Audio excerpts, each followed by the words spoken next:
Salam, everyone. My name is Reza, and welcome to TSN Presents Food Fight, where tonight we're going to talk for about an hour, a little bit less, about one of the greatest inventions that came out of Afghanistan, our food.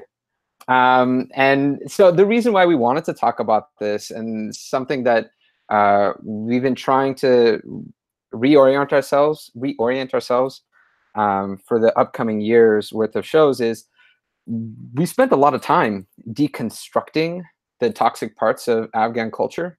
And that kind of deconstruction, it sort of leaves you empty and you have to rebuild the culture somehow. And one of the ways, or one of the things to rebuild that culture with, is food. And when it comes to Afghan food, that's a really, really good idea.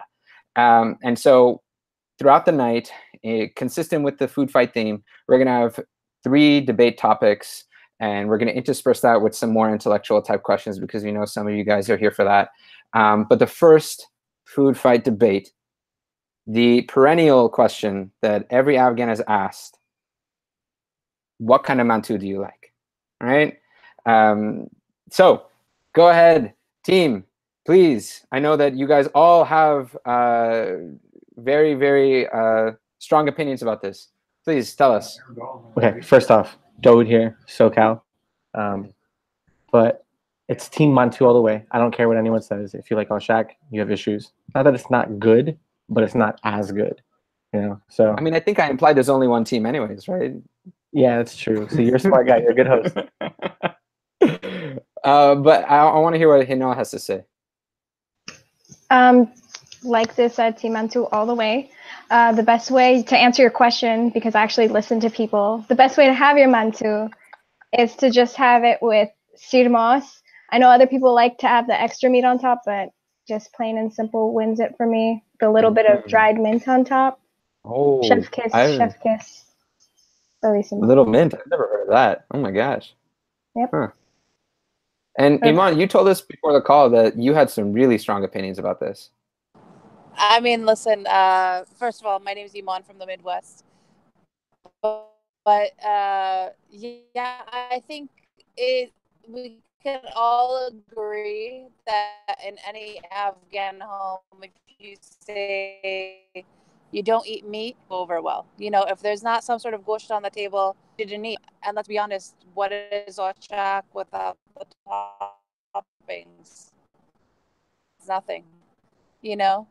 It's a glorified salad. So I don't think there's much of a debate here in Mantu versus Oshak. I'll enjoy it of you. And I got to challenge you. All right, look, the best Mantu Nice. has like peas and carrots on top of it with the must. Okay, stop right there. Yeah. Okay, peas and carrots. So you don't like carrots in your kabuli, but you'll have it on your mantu. I've never heard of carrots on mantu. It's cooked differently. Hold on. We're slowly becoming Tolo news. All right, let's pull back a little bit. This is the Afghan kabuli parliament. debate is coming up. So for all of the viewers that we have listening in, don't worry. We're gonna get to kabuli palau or no, kishmish or no, carrots or no. We'll get there. Be ready. I'm gonna throw a shoe. So basically, it comes down to mantu is the best. Oshak sucks. Let's leave that alone now. Let's talk about how Afghan food is so cosmopolitan in nature, right? The biggest thing that everybody always references is the fact that our mantu sounds a lot like Korean mandu, right? There's this like cross-cultural thing happening with Afghan food. And my biggest question and we'll throw this to Iman first, is where do you think that comes from? Yeah, I mean, the interesting thing is, and I'm going to apologize ahead of time and maybe give some context to those who don't know me as well, and maybe that'll understand where I'm coming from with a lot of these very strong opinions. I'm actually doing my PhD in community, primarily in the Bay Area, California, but that also involves a lot of looking into the history of Afghanistan, the history of our food, which is kind of my side hobby / passion, is cooking fusion food, all that sort of thing. But mantu is probably like the most quintessential Afghan thing, I would argue, in the sense that Afghanistan is actually the most ethnically diverse country in all of Asia. So take that in for a second. We are the most ethnically diverse country in Asia, and we're probably what you would consider the heart of the Silk Road. So a fundamental feature of Afghanness is this whole component of us taking in all these different cultures and producing the best of the best, which is what I think Afghanistan is. No bias, obviously. And that's fun too. So, we have China as our neighbors. So throwing those dumplings over the border, no surprise. But definitely like to credit that to Uzbekistan, which is where mantu kind of the closest form that we eat it today really did come from. But that kind of neighborhood collaboration sort of thing that created this beautiful thing, I think, is in a way symbolic of the Afghan American community itself, and how we are, the resiliency of all these things coming together over time to create this beautiful end product that we all enjoy today. Yeah, I think that's what makes Afghan food, right? Because we're a melting pot of different cultures that come in, especially with us being like the place to go in the Silk Road. You had to go through Afghanistan to get on the Silk Road. We took a lot from different cultures and we turned it into our own. So that's why like we see a lot of similarities in our food with like Indian food or like East Asian food, because we've taken from different cultures and just made it better. Because I don't know about you guys, but everything that I've tried that's similar to ours isn't as good as ours. So we just take things and make it better. But see, then that kind of begs the question, and this is a little bit of pushback, a little bit of just like helping the conversation go forward. That brings in the question of authenticity, right? If we're just a composite of all of these different other cultures' foods, is there anything like authentic Afghan food, right? How do we define that if we are just this mosaic? Yeah, but you could say the same thing about music too, right? Because we take a lot of our music from India or different places. So what is actual Afghan music? It's because of where Afghanistan's located geographically and the history of it that we've learned to adapt and turn these things as a part of our culture, So I mean, that's why I think we are the way we are. Just we've adapted, and that makes us unique because we've adapted. Yeah, I don't know if we need necessarily like a purist sort of form of Afghan food, right? To argue that there's some sort of pure essence in something, I think would be false in any culture. And that's actually something that's interesting to see in terms of a lot of cultures in the Middle East, for instance. Who owns baklava? Is it Greece? Is it Palestine? Is it Syria? Like, where did it come from? And the honest truth is that we're all more interconnected than we'd like to think. And these colonial borders that have grappled us and kind of put us in these certain groups oftentimes are the things that cause false divisions between our communities. Whereas I think the beautiful thing about food is that I argue there isn't a purist form of any one food group, whether it's mantu or mandu, whether it's baklava or whatever you want to call it. That's the beautiful thing, is like this is the most persistent thing that crosses all borders, all sort of communities, is this lack of a purist form, because this is the thing that connects all people regardless. I mean, you're gonna say Kobli Palau was delicious. You may hate our politics, you may not agree with a lot of our things, but it was good. No, that's fair. So what I'm hearing is that authentic food, whatever, isn't really a term that means much, especially in the context of a place like Afghanistan. I see everybody nodding their heads. And so then, how do we learn the history of this mosaic, of this composite of other cultures, right? When we talk about where things like Osh and where things like Mali that come from, how do we get that information? I'm very lucky that I have a historian in my family. Shout out Ali. What's his name? Shout out Ali I don't Alumi. think you've ever mentioned him. Yeah. Okay. Okay. Shout out Head on History podcast produced by Currently Nerdy. But I turn to him because like I know he's like researched this stuff. So I go to him. I know he's asked family members in the past, and then like I'll ask certain things of like my family. Now that I'm older, I'm more interested in like, hey, so why do we make like malida for weddings? You know, like what is it supposed to signify? So like these are things that I ask now that I'm older that I didn't really care about when I was younger, because all I wanted when I was younger was just to eat the food and not really know the history of it. But now I'm more intrigued in learning about it. So I ask family members, and then sometimes like we'll see like people giving recipes on YouTube, like older Afghan women post like recipes on YouTube, and they'll kind of talk to about like a history about where this food came from and like how their family got their recipe. And like it's interesting for me to watch that because we're not in Afghanistan, you know, so like we're not getting taught the history of Afghanistan in our classrooms, but seeing other people who had that experience of living in Afghanistan and learning that recipe while they were there in Afghanistan and like where it came from is eye-opening to me. And you know, in the conversations that we've had about food, you've always had some really strong opinions, and I'm wondering Yeah, to me, where did you get those strong opinions from? My taste buds.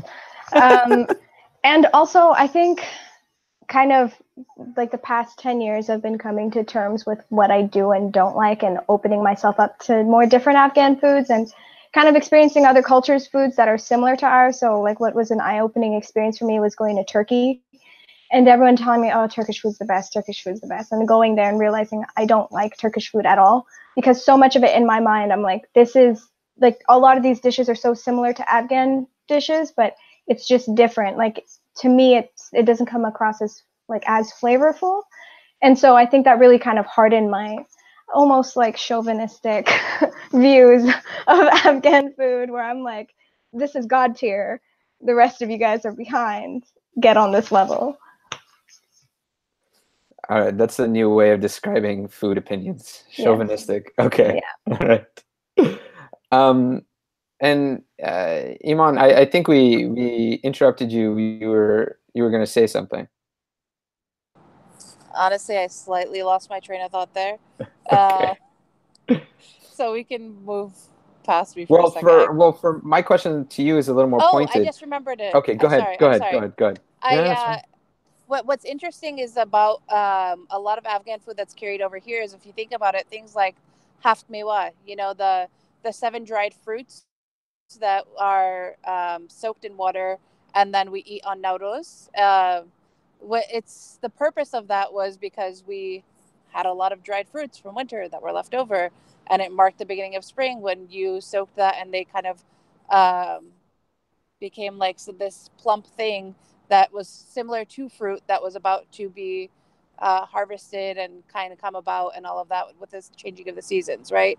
So it marked the changing of the seasons. Or like korut, a lot of dishes that are eaten with korut. Korut is actually dried yogurt balls, and that's also made in a different season that you make those, save them for winter when you can't actually make the yogurt in the same way that you can during the summer and all of that, and then eat a lot of those dishes that are made with korut. And then here we kind of tend to carry that on, at least my family does in some ways, where a lot of the korut dishes we'll enjoy during the winter. Hafme was always only a Nowruz thing. It's not like I'm going to wake up on a Tuesday and eat it, you know. But the truth of the matter is here in America, like you don't really have to do that, but we still live within those confines of how the food was taught to us. So we may not necessarily realize that each one of us kind of already knows a bit of history about the food without overtly knowing the history of the food. And that's You a really mentioned that. powerful point to make. Go ahead. Yes, Sorry. sorry. You mentioned that like you only have foods during certain seasons, and I wonder how much of that is like I wonder if like our parents aren't intentionally doing that, but it's like how much of carrying that past nostalgia with them from like, oh, Yeah. when growing up, this is when we would always have like gulur turush, and then so this is when we're gonna have it. Yeah. I mean, Kind of does it make you guys think about, I don't know, I mean, I'm a food nerd, so it's different for me because I, you know, like Dawood's brilliant cousin Ali, I forward a little bit into the history, but for my own personal indulgence. But does it make you guys think about, like, when you have kids, how are we going to pass that on? Like, is that like a fear? Like, what happens with Afghan food if we don't have those recipes? You know? I think that's like one of the main reasons why I would like to marry an Afghan is because I love Afghan food, and like getting the same dishes from a different family like always like opens my eyes to things. So like when my cousins like get married and like their mother-in-law invites us over for dinner and she makes like mantu differently than my family does, right? Like that's a big thing for me. Like, oh, I actually like, you know, Halim's mantu better than like Filani's mantu. And I think that's why I like keeping this the culture alive, right? And by doing that, like I think we need to ask our parents the recipes and like and learn how to do all this stuff, because if we don't, then our kids are never going to have mantu. And what kind of world do we want to live in if our kids can't have mantu? And also, if you don't know what mantu is, it's a dumpling filled with ground beef topped with yogurt, and it's best when you put carrots, peas, and sometimes sliced potatoes on top of it with that yogurt. Just saying. Yeah, I mean, like, is that a fear? Like, if we lose our food, do we lose our culture? Do we lose who we are? Kind of, right? Like, I mean, I've been binge watching the Jersey Shore, which is terrible, but I'm going to admit that. And like a big thing for them is like they have like Italian food on, like they have Sunday dinner, right? And like Mike the Situation's always cooking Italian food, and like they may not know how to speak Italian, and they've gone to Italy once because like they MTV sent them out there, but that's what keeps them to their culture is the Italian food. And for us, if we don't have the like Afghan food, one day Afghan Americans might just become Americans and that culture gets erased because they have nothing to turn back on, right? We're already slowly like, in our generation, I've noticed a lot of us don't speak Farsi or Pashto like fluently like our parents do. So we're kind of losing our language a little bit in that aspect. If we lose our food too, then what else do we have to rely on? I think growing up without Afghan food sounds very dull. And what you're asking is like a big existentialist question for me, because I feel like this is something I've been thinking about since I was really young. Like, you know, this whole idea of carrying like the future of my culture, kind of carrying that weight around, and then also that expectation that, or that not just expectation, but like a personal thing that I want is to be able to pass something on to like my family down the line. Like I can't bear the thought of losing that Afghanness or Afghan Americanness. So food plays a role in that. Like I grew up eating exclusively Afghan food. I didn't really eat a lot of fast food growing up. We didn't make a lot of dishes outside of Afghan food except for the occasional pasta or burger, but like that's a big thing for me. And you know, even I have those dishes that I associate with different seasons, and it's like I would want that for future generations. Like it's not the epitome of our culture, even though it surely feels like it, but it's a big part of something that I would hope lives on. And like Dawood's bringing up Jersey Shore, and I feel like Italian food is easily to like hold on to because it's become so normalized, and there's so many recipe books for it, and there's like a whole history that's devoted to keeping that alive. But for us, outside of our parents or outside of the people currently living in Afghanistan, like how many recipe books are there for Afghan food, or how many TV shows are there devoted to that kind of stuff? So there's like an imbalance in how possible it is to, or how easy it is to keep that tradition going. Yeah, but on that same note, Indian food, which comes from a similar region of ours, has become very popularized too, right? And I mean, we could do the same things if we make Afghan food the new normal, right? Indian food is normal. I was watching Suits the other night, and they were talking about ordering Indian food to discuss a case. Like, it's up to our generation to make it normal to bring Afghan food. The more people that we introduce to Afghan food, the more people are gonna fall in love with Afghan food. Like, I don't know about you guys, but anytime we have leftovers from like a Maimoni, I take the food to work and I share it with my coworkers because I want them to enjoy the same things that I've enjoyed, right? Like, and now like I have my coworkers always asking like, hey, when are you gonna bring that like spinach stuff to work again? They're talking about sabzi chalao, right? Which is like a spinach stew with rice, and they love it because I've introduced it to them. It's funny that you bring that up because I wonder, because I would want that too. I feel like things kind of get normalized through the restaurant industry, but the annoying thing is how many Afghan restaurants are actually just like Persian restaurants. So all they have is kebab or kubida and rice and zirch palau, and then you don't really see like what, because that stuff to me, that's like once in a while Afghan dishes. Like Afghan dishes that's like home cooking you eat every day is exactly like sabzi or, osh, things like that. So it's kind of like I feel like commercialized Afghan food is kind of already mainstream because it's always marketed as Persian, but I would want something that's like actual Afghan home cooking to be out there for people to get exposed to because it's the best in the world. Well, it makes me think of like two things. One, there's an interesting thing where I feel like Afghans in America, we have to be honest, we are only a certain number, right? We're not in the mass sort of quantities as Indians in America are, or Italians per se. But at the same time, I think the unique feature about Afghans is that it just takes one person in their city to make such a big impact. Like when we're around, people know the Afghans are around.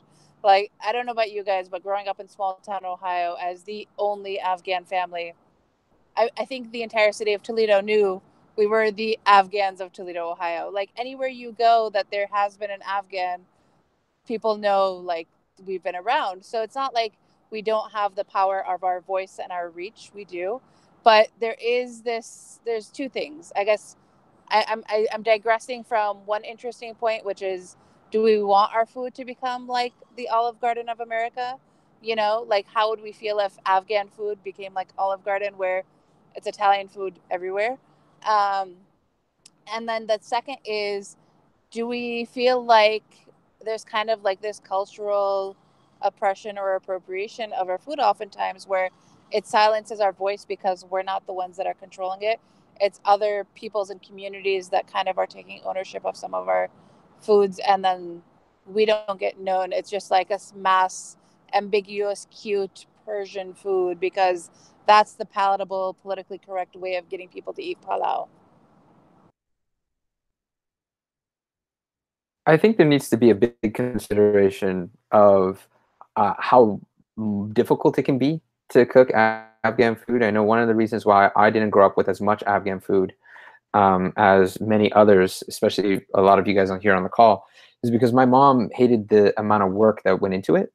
And so it wasn't really like a, oh, she never had time thing. It's just, it was so much work. She decided that there were other things she could do. Right. It, in the restaurant business, as far as I understand, it's hard to really justify, 12-hour cook times, 8-hour cook times. There are a lot of places who have a lot of other cultural restaurants, right? Or whatever you want to call them, Vietnamese restaurants, Korean restaurants, etc., that sort of take shortcuts, right, with their food instead of doing like the authentic 8-hour stew, And so like if we want an Olive Garden, or if we want to like propagate our food, and we want to like grapple with these kinds of questions, we also have to grapple with like, well, how much inventory do I have, and how much can I use, and how long is it going to take me to use that inventory? Is it going to be profitable? That kind of thing, right? And so it's not really just a question of like, how do we want to promote our culture? I think that's why like a majority of Afghan restaurants, they usually serve like kebab and stuff like that. That's their main dishes, right? They don't go with like the main dishes that your grandma's gonna make at home. Like when I was a kid, my grandma was making like korma chalao, which again another stew with rice, and just depending on what she made that korma out of, like it could have been chicken or beef or whatever.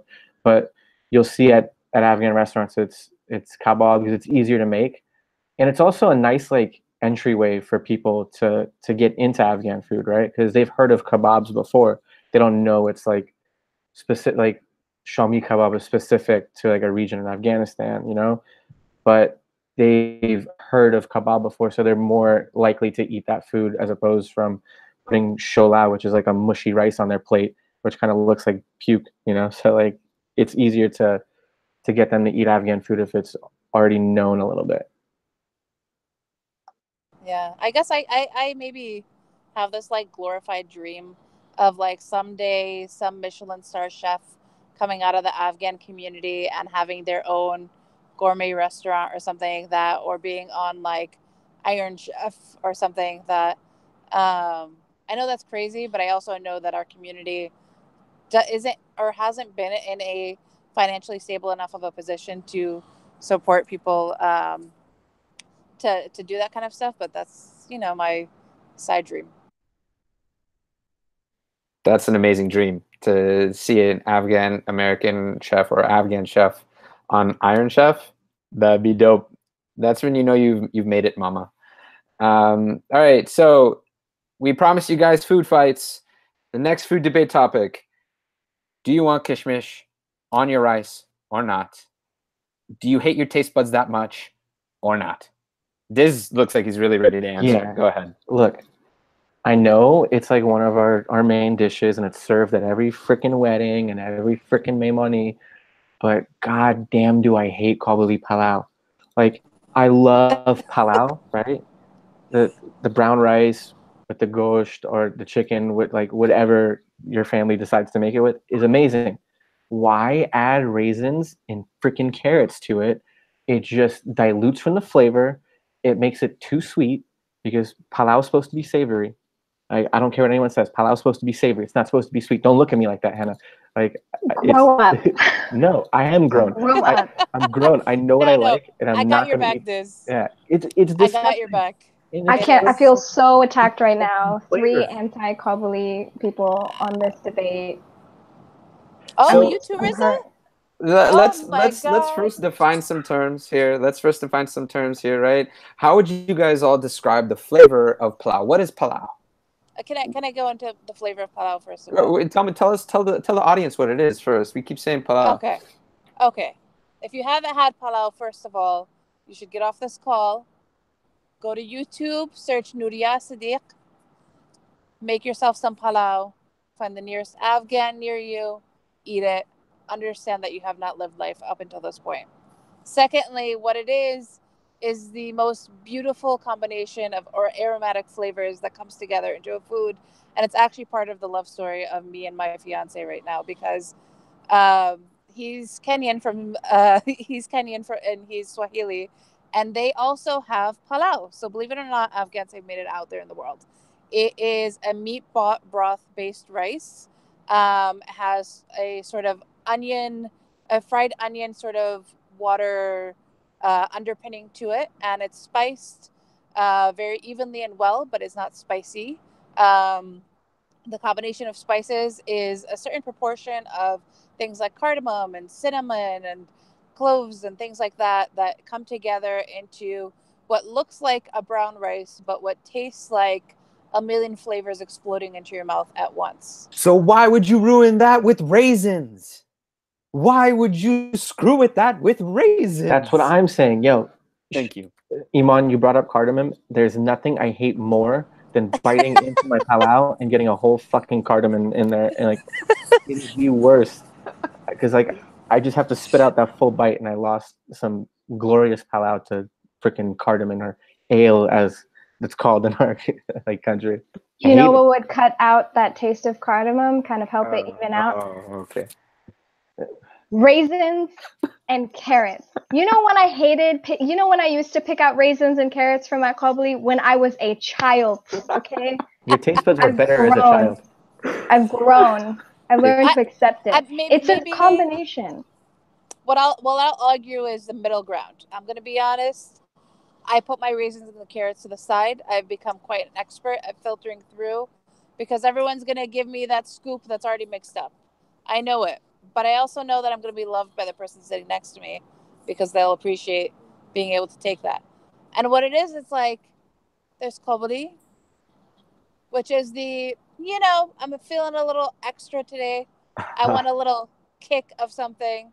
But palau is kind of like the baseline love, the hug of your mom at home, like that feel of just authentic perfection. And then I feel like with the raisins and carrots, it's like, hugging your siblings. Like it's nice. It's great, but it's not like a mom's hug. It's not like the baseline what you need every day kind of thing. Yeah, and also my family's been doing this thing where they've been doing like a diet palau where it's not as brown because they haven't been putting as much oil and stuff into it. Not a fan of that either. If you're gonna eat unhealthy ASEAN food, let it be unhealthy. Don't try to like pretend like it's something else. Like, nah, You want it's to got know to be something brown and traumatic? oily. I grew up on diet palau. And Whoa, now, your like, childhood must have sucked. I'm sorry. it was horrible. Like, talk about heart diseases in an Afghan family ruining your life. You know, it's not good. Quick question: how many of y'all grew up thinking like brown rice was kabuli pala, like thinking that was brown rice? Because that was like the thing. It was always on TV, like, oh, brown rice is better for you. And I was thinking like, no, we have brown rice like every week. We're so healthy, and little did I know, like that's not what that is. Yeah, 100%. Even when Chipotle came out with brown rice, I had to do a double take. Wow, you guys had very different childhoods from me. I did not eat kabuli palau that much at all. I am way more of a chalau guy.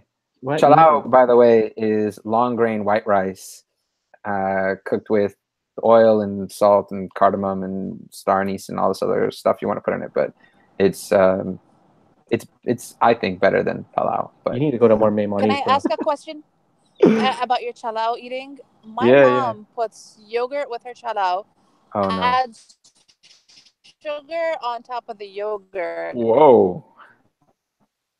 You, you lost me at sugar, and her connection also was lost at sugar. I'm so shook.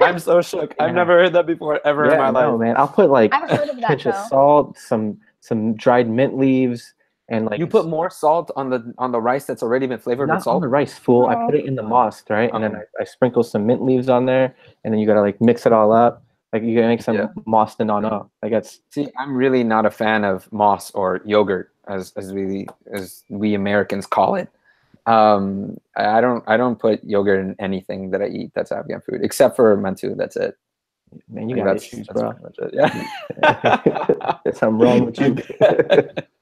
But that All whole thing right. with putting sugar on it, I have heard of that, but You have? I've never I don't know. witnessed it. But see, this makes me think of some of the regional and ethnic differences between food in Afghanistan, right? It's not like kabuli palau is something that is eaten in every corner necessarily, right? Kabuli palau is called kabuli palau because it kind of represents Kabul, the capital city of Afghanistan, right? So, what are some ethnic or regional differences regarding food that you guys know about, that you guys really appreciate and love, and share that with me and with the rest of the audience? So the Pashtun side of my family, we're always making shirwa like once or twice a year, and it's like all the grandmas get together, which is a stew, like a soup stew.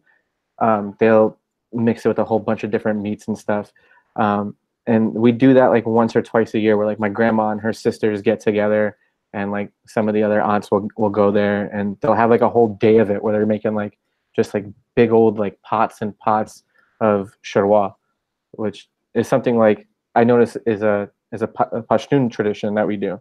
I don't think people from like Kabul and stuff do that as much. I was cut off during the earlier part of the What are conversation. some Zach. other? Hello? Yeah, what are some other Oh. foods that are really ethnically unique or regionally Oh. unique? I was about to say I got cut off earlier when Rizal, you were talking about moss. But as a half Hiroti, half Kobuli, I'm going to come in and represent a little bit. In Hirot, moss equals life. There is moss in everything. You eat moss with everything. Breakfast, lunch, and dinner. Like, to hear you say that you're not a fan of moss breaks my heart a little bit. But I understand that you probably have also never been to a Hiroti home, and maybe that's why you just, haven't gotten there yet. I feel blessed to have a Hiroti mom. I'm gonna just like throw that out there real quick. I think Hiroti moms cook better. But to answer your question about like regional food, Kichiri Hiroti, it's like if don't judge a book by its cover were a dish. It looks very not good. It looks gross. The first time I saw it, I was like, I want to eat that. And then I had like a little corner of it, and then I had a whole plate. and then now it's one of my favorite things. Like it's good. It's basically like kind of like shola, like sticky rice, but with ground beef and moss or yogurt, and some mint on top. But yeah, it's looks not great, which I feel like a lot of Afghan dishes don't look really appetizing, but the taste is there. It's I good. literally have never heard of that. Have you guys ever had kolor turush? Yes. Oh, that is living. That's What also is- very. It's a Hiroti specific thing. Okay. Kolor turush is probably like one of the most involved dishes ever. Mm. It's basically Before you go into that, Herat is an area of Western Afghanistan. Herat is one of the bigger cities in Afghanistan. It has a very rich and vibrant culture, all unto its own, separate from Kabul, the capital. Just for everybody at home. Go ahead, Iman. Sorry to interrupt. Oh, that's okay. Basically, long story short, they take a bunch of stuff, they grind it down. It's, you know, like pomegranates and oil and all these sorts of things. They grind it down into its own special kind of flour. It's kind of like a roux in a way, and then they keep that flour mixture thing. Takes forever to make. In fact, honestly, we just import ours from Afghanistan. Whenever anybody comes back, we just ask them to bring it from like a khala back home, because nobody's going to spend days making it. And then you make it into this soup type thing, which also takes hours to make, and it tastes like heaven.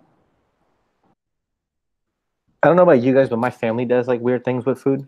So a tradition of my family is when a baby is born, on the 40th day, what they do is they make like a big piece of rot, like gigantic. It's like huge. Then they'll cut like a hole out in the middle of it, and you put the baby through that. So it's like supposed to signify bringing in like sweetness into the baby's life, I guess. And then like everyone just takes home the rot and has that. And like there's like videos of me when I was a baby doing it. I remember when they did it to my little brother when he was born. And the tradition is still going on. Like my cousin just had a baby like a month and a half ago, and 2 weeks ago they did that whole ceremony for her as well. Diz, we're related. I Yeah. never see this. I mean, you've never come to like our family parties where they've done this. They just did it for Obi's kid. I was there. I guess I didn't see it. But anyway, Wait, that's cool. Does this mean we're going to see the photo of you from your childhood in the rot on the TSN page after the call? No, that's not gonna happen. The people want it. It's not gonna happen. I'll get in touch with Ali. I'll get in touch with Okay. Ali. It'll be on the Instagram. There we go. Yeah, good luck with that.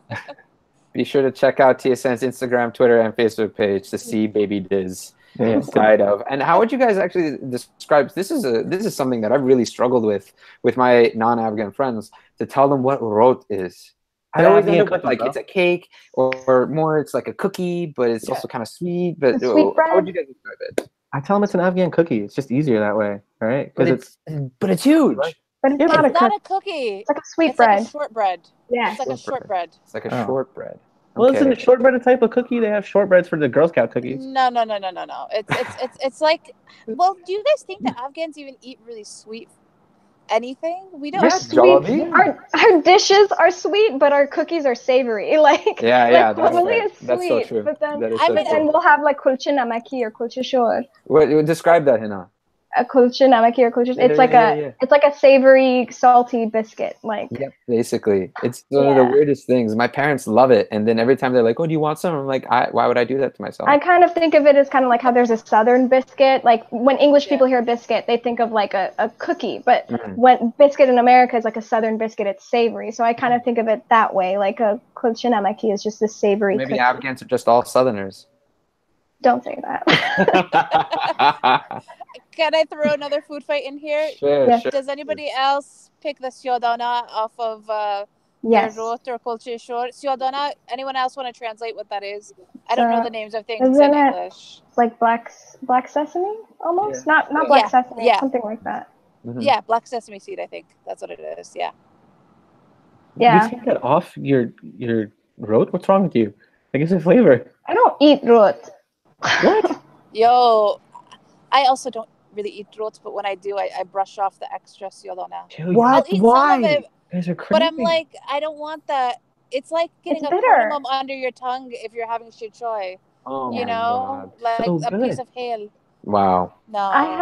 I had friends try rot because I was just like, I need you to tell me if this is good because I'm a crazy fan of rot. I'll have it if it's fresh out of the oven, but other than that, I won't. What? To me, rot just tastes sweet. So when I gave it to my friends, they're like, "This is spicy," and I was just like, "What do you mean spicy?" And You need I new guess, friends. and no, they're not You white. I mean swear. spice? You need new friends. It's because they what they were tasting was cardamom, and they're like to them, they're not spices and hot. Spicy isn't like there's a Wait, where spice are in your there. friends from? I think you need new friends. We're Filipino. They're not. They don't have these white taste buds. And Okay, they've they're good. never had cardamom? They have. It's just that when they tasted it, they could taste the cardamom, but to me, I only taste like sugar. Like to Right. me, rot is just sweetness all through and through. Like I didn't really taste cardamom until they pointed out like this tastes like some kind of spice. I actually like the cardamom like taste in the rot. I don't like biting into cardamom, but I like the taste of it in the rot. Like it's really damn good. So something Does that anybody I've been. else Oh, carry the go ahead, Imam. Okay. So I thought she was going to ask a question.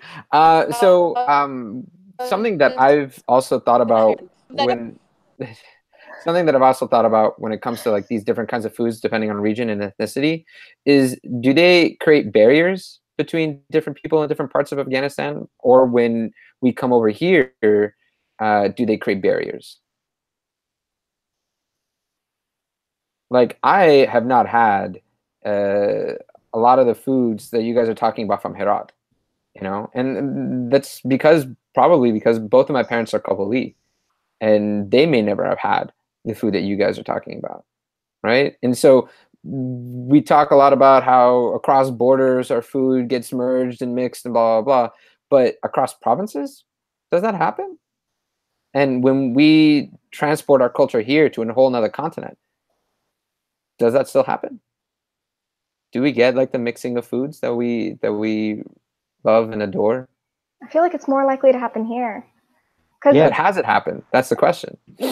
I mean, I think it's more of like in a social setting because it's like I don't know, but maybe this is just my like perception of Afghanistan. Like I feel like people in Herat tend to stay in Herat, and people in Kabul tend to stay in Kabul. I'm sure that's not true, but I feel like here, what I've noticed in our own Afghan community is that it's more mixed. Like we've got a bunch of Herati people or Kabuli people or Kandari people interacting with each other. So when we have Mehmanis, like that's our chance to show family friends from other regions what Hirati food is like. So I would say that kind of more in like private settings, maybe there's more mixing or there's this more like display of different regional foods. But as for like on a broader scale, I don't, especially with like the whole question of are there like boundaries between Afghan food from different regions. Like I don't think I'm necessarily qualified to answer that per se. I mean, I'm assuming Hina, are you also half and half? Yeah.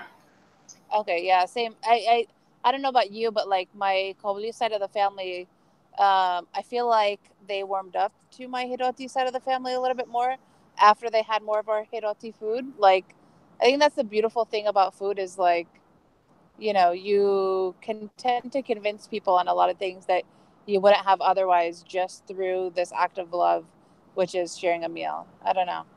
Maybe that's a total bias of mine, but I've usually found like beautiful memories and kind of associations when I've tried foods from different places of Afghanistan I haven't had before.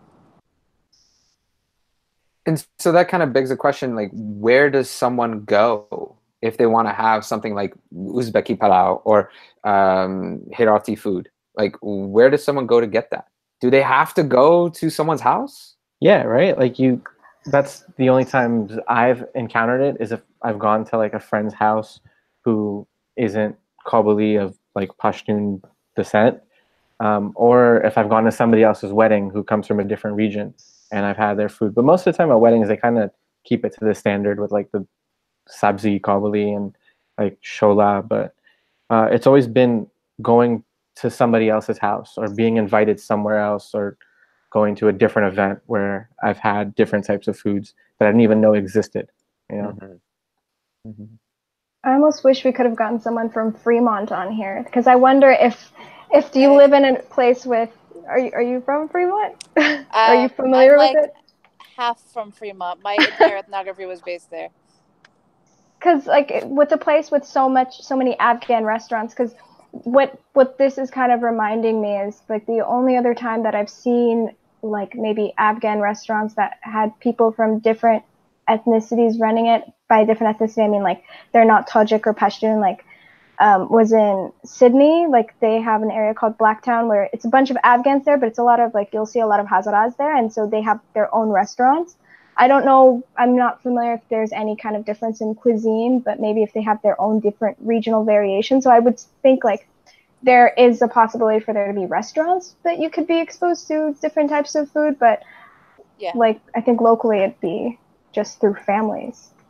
It's actually so the interesting thing, as a slight foodie-ish, uh, there is like things like there's Hidot Market in Fremont.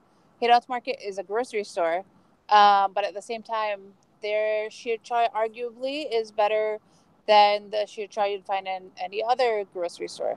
There's also things like Rumi Cafe in Castro Valley is, this local small cafe, but their shir chai is so lit, like people come from all over for it. Or there'll be small things like in Falafel Corner, which is again like this nondescript burger joint. You'll get Uzbeki sambosa there. So there's like some of these things that are found in the most random places that you wouldn't think you're gonna find Uzbeki sambosa in a bro burger joint, but it's there. And that's the kind of thing that I'm gonna give a tiny personal plug. If you follow me at Imanistan on Instagram, you might slowly find out more. And it's a passion side project of mine that's been building for some time. Is actually an Afghan cookbook that reveals a lot of these things with actual measurements, not your mom's eyeballing. Thank you. Thank you. I'm sick of being like hearing like, oh, to yak nohun porko, like to your first knuckle, that's how much water you should put. A handful of gashnis, like please use measuring So cups. y'all heard it here first. Watch out for Imam Siddiqui's wonderful cookbook coming out, what, in 2019, 2020? Hopefully by the time a new president is elected. Yeah, inshallah, by the time Trump is gone. How about that? Hey, Let's make dua by the time this Trump is gone. There you go. That I get my dissertation and I also get this cookbook off the ground. And if anyone wants to reach out to me about any of the sort of these passion projects, feel free to DM me on there too. I'd love to connect with any other folks who are passionate about this stuff. So we had one sort of impromptu food fight, but I know that people are going to get really mad at me if I don't bring this up. Which kind of bolani is better? Gandana versus kachulu. Go. First off, you got to explain what those two are. Please, go. Kachalu is potatoes, all right? Gandana is like scallions, right? Scallions, green onions, whatever the hell it is. It's grass, okay? It's grass. Call it what it is. It's Afghan. It's a subform of, it's Afghan leeks. It's a subform of chives that can only be found in usually Asian grocery stores or your grandmother's backyard. A subform. You make it sound like a Pokemon. It is a subform of chives because it's actually not chives and it's not leeks, but there's no direct English translation for what gantana is. And I've really, really looked into this a lot because I once had to go to, I swear to God, 5 different grocery stores in Fremont on one evening to try to find my grandmother gandana. I can tell you what gandana is, though. It's gross. All right. It's not good. Here's the problem with gandana. All right. That shit stays in your breath for 3 days, no matter how hard you brush, no matter how much mouthwash you use. That smell still stays in there. Really messes with your Minder game, huh? Yeah, I can't get on like, well, Minder's online, so I don't have to worry about that. But it's like real life dating, it screws up. I stick with the cacho. It's better. It tastes better. It's more savory. You're not worried about that weird aftertaste. I know like Giselle is gonna get mad at me because she's Team Gandana, but Yeah, you gotta go with the kachalu, and you gotta dip She's it. team Ooh, incorrect, is try. what she is. And here's the thing: I'm I- also gonna put this out. I don't like where I love most. I love chutney with it. Chutney is like a hot sauce that we make. I dip my bologna in Chutney. chutney. Mm. That's Yeah, whitewash. No. I dip it in chutney and not moss. Can I make an observation that every single person who is Team Gandana, supposedly, whenever we have bologna, the Gandana's left over, and those fools are Yes. eating our kachalu, which they were Yes. hating on so hard before. And it's like, just be honest. Don't try to pretend that you're healthy or something. Just be honest from the Exactly. get-go. I'm gonna put Ghazal on blast. She was like, you guys don't like vegetables. I was like, it's fried either way. Like, True. It's all true. And also, one thing to note before we move into our wrap-up questions is that apparently in Vietnamese cuisine, they also use something similar to gandana, where they can't decide if it's leeks or chives either. And it's Oh. this sort of like in-between plant that they also use in their cooking. So again, more of that cross-cultural stuff that we were talking about early in the hour, eh? Whole time I thought it was scallions, dude. Like I didn't even know what it was. That's Yeah, see, even I knew it wasn't scallions, man. Even I knew that. no, that's scallions. Yeah, scallions. That's the word I was looking for. No, not scallops. That's a fish. I mean, if you're going to make the effort of making bologna, which is intense if you're making it from scratch, like, why waste it on gandana? That's all I'm saying. That's Amen. it. You know, I think because we're all Team Mantu and not Team Oshak, we're fans of Kachalu and not Gandana. Because isn't there Gandana inside of Oshak? I think what it really is that this panel is a selection of the best of the best. And so you're getting the true, honest opinions from us, right? We didn't pollute the panel with any incorrect opinions, Hey, basically. the Instagram story said the same thing. All right, more people like Kachalu. It is what it is. Sorry. I wanted to end because we're almost at the hour mark. I wanted to end on two questions, and two questions that I think are kind of actionable. The first is Diz, you were talking about passing this stuff on to your kids, but what about the here and now, right? How do we pass on our culture, not just to other non-Afghans, right? That's easy. You buck up, you cook your own food, and you take it into work. Or if you're like me and you don't have a very good kitchen, you ask your mother, right? But like that's easy to do for non-Afghans. But for other Afghans, right? For our friends, like how do we, as like first generation or second generation, whatever you want to call ourselves, how do we sort of promote our food to each other? How do we get that done? Stop bringing pizza and stuff to potlucks. Bring Afghan food.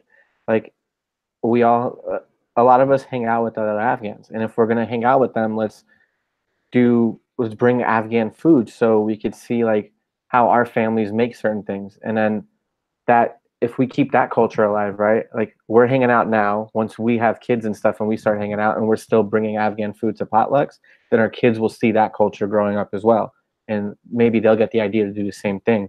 So stop bringing pizza or Edamons cakes to potlucks. Bring some kachalu bologna. What else other than potlucks? I mean, I don't want to plug myself again, but if you watch my Instagram stories from time to time, I'll do this like feature where I'll cook on the story, and you'll kind of see like what's an easier shortcut version or a fusion version of making some of these Afghan foods that our moms are like, I'm not going to make for you because it takes 5 hours.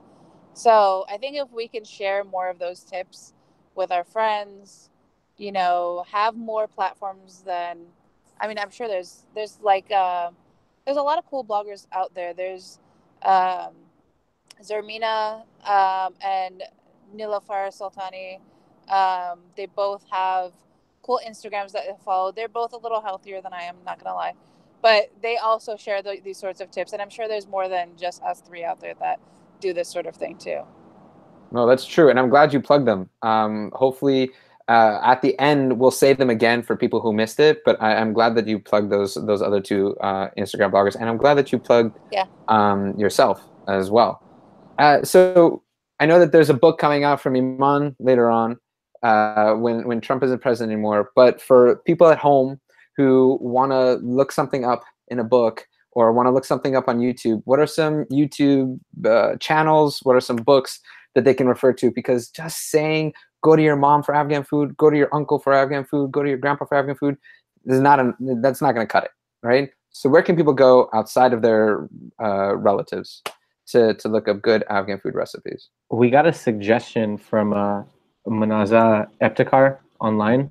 She said that Encyclopedia Iranica actually has like a good history of food and food practices from Afghanistan and Central Asia. So if you want to learn a little bit more about the food from there, she gave a good plug on that. Nice, nice. What else? I think Nuria Siddiq is probably like the most classic YouTube or hola that that people kind of follow. What was that? Oh, not to be confused with my sister Noor Siddiq. Okay. I had to make So that how do you clarification. spell it then for people at home? I believe it's. You know what I'll do is I'll have you guys post it on the Facebook event page right after this because Sure. I'm gonna mess that up. Yeah. Great. No, There- great. But Nuria Siddiq, there's probably a Y in there somewhere to get the ya. It's an I. And oh, it's an I. All right. Well, Yeah. there goes Reza with his Western privilege. Is it Nuria? Hey, quick question. Is it Nuria Siddiq or Nuria Ali? You know what? I'm gonna have to find the link. Because I'll I'm find it for looking you at guys. something. Maybe it's Nuria Ali. I don't know. But Well, for there's the viewers also at home, it's a lady named Nuria on YouTube, Just basically. put Afghan recipes in there's YouTube. also this really cool article in the New York Times, if you just Google it, about a book that was made on Afghan food where they went to different provinces and they kind of did a lot of research with local people and they put together the best of the best for the locals of each province and that food in that book. I'll get the name of it and the article, and I'll also send it to you, Riza, to add to the Facebook page for folks to find. Perfect. And if you want to see a really cool documentary about Afghan food, there's I think it's Australian food documentary. It's about a half hour. It's called Food Journey Afghanistan, full documentary. You literally just type Food Journey Afghanistan into YouTube. It's 31 minutes of honest to God goodness. They have some of the best cinematography regarding Afghan food that I have ever seen. It truly makes you fall in love with the food all over again. And before we go, we've talked so much about the things that we eat and that we chew. What about Afghan drinks? Are there any Afghan drinks that are so distinct? Doch. What is that? It's a yogurt drink, usually with dried mint and chopped cucumbers. You don't seem as enthusiastic about dog as any of the other dishes. That I'm we talked trying to about. brain it. It's funny that you say that because I'm like a dog fiend. Like Are you serious? I remember one summer when I was a kid, I drank so much dog that I got a stomach ache. It was Wow. bad. It's I also love ever Shlambe in Pashto, by the way. What is that? Shlambe. Shlambe. In Yeah. Pashto, that's dog. Yeah, shlambe. Another like Afghan drink, kaimach chai. I don't. Yes. I don't know what kaimach is. Yes. It's like, what is that? Like, I just Cream. don't. It's Yeah. cream. It's from the top of the yogurt. It's the thick cream. Put that in tea. I'm not a fan, but like my family loves it. I don't drink tea, but you know. In Heathen. tea or in milk tea? I think it's in milk tea. It's in milk tea, Yeah. isn't it? It's in shir chai, which is the oxidized green tea that you put with milk and it turns pink. It's beautiful. Yep. There you go. You guys There call you it go. chai or chai shir? I've heard it both Shir ways. chai. I've heard it both ways. Wait, I have a question. Is Fanta considered an Afghan drink or no? No. What? It's Fanta meaning Fanta. orange soda. No. It's Fanta. No. I consider. No. Listen, I know we didn't invent it, but it's so. It's a Much huge a thing part in of, Afghan like- culture. That I is feel like we definitely can not us. partially claim it. No, we can't. No, we No. can't. No. I'm gonna put the kibosh I on feel that like idea right no, now. hold on. It's almost like if you go to a Mimwani and there's no Fanta where you're served properly. You know? I didn't really Thank you grow guys. up with that. Go on. Really? Yeah, I feel like every BB John always had it. No.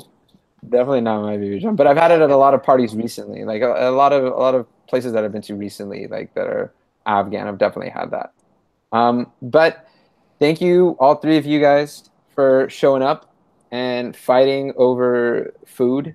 I'm sure that it was a great use of your time this Sunday night.